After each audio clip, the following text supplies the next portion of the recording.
Na parang ito na yung tinatawag ng parang tinatawag na tayo ng Diyos na matuto tayo sa buhay, na ang buhay ng tao hiram lang talaga. Hindi dapat kung anong meron tayo, dapat tayo mataas, dapat andun pa rin yung salitang disiplina sa sarili.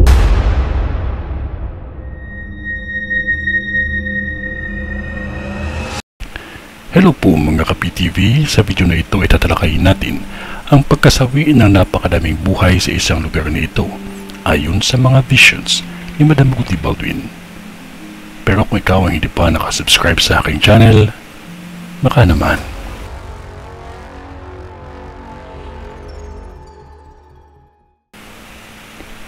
Mga residente dito, lalo na sa mga nagtitinda sa gilid ng kalsada at sa mga may pwesto dyan sa tapat lang mismo ng kalsada, pag-iingat lamang ang lahat dahil may aksidenteng hindi inaasahan na mangyayari pa lamang.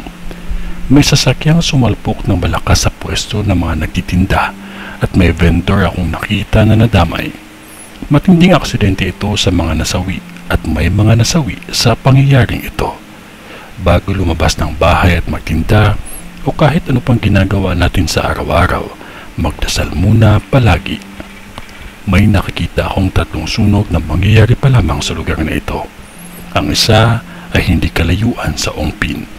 Ang pangalawa ay sa pwesto ng mga nagtitinda ng pampaswerte at ang pangatlo ay sa isang gusali. May maingat din sa bawat galaw at maging alerto dahil may nakakita akong magiging biktima ng krimen at ang isang biktima ay security guard.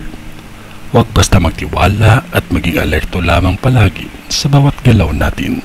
Higit sa lahat, huwag natin kalimutan ng manalangin palagi. Ito ay ang vision ni Madam sa Binondo. Sa ngalan ng Diyos Ama, ng Diyos Anak, at ng Diyos Espiritu Santo. Amen.